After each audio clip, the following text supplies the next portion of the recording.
Let's look at it from a buyer's perspective. There are really two ways a buyer may benefit from a sale-leaseback that I can think of.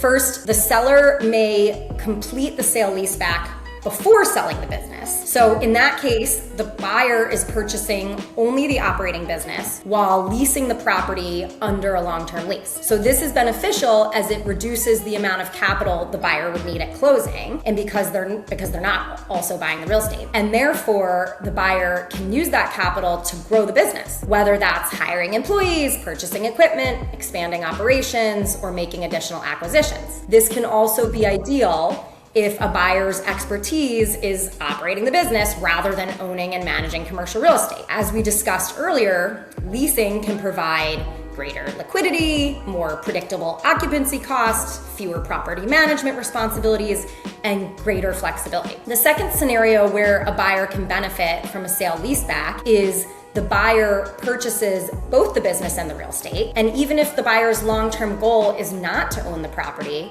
it may still make sense to acquire both assets if they have the financial ability to do so. And then after closing, the buyer can complete their own sale-leaseback by selling the property to an investor and leasing it back. So this then would allow the buyer to recover much of the capital tied up in the property while continuing to operate the business from the same location. So when buying or selling a business, deciding whether a sale-leaseback is the right strategy really depends on carefully evaluating the valuation, financing, tax, accounting, and long-term economic implications of the transaction and what makes sense for you.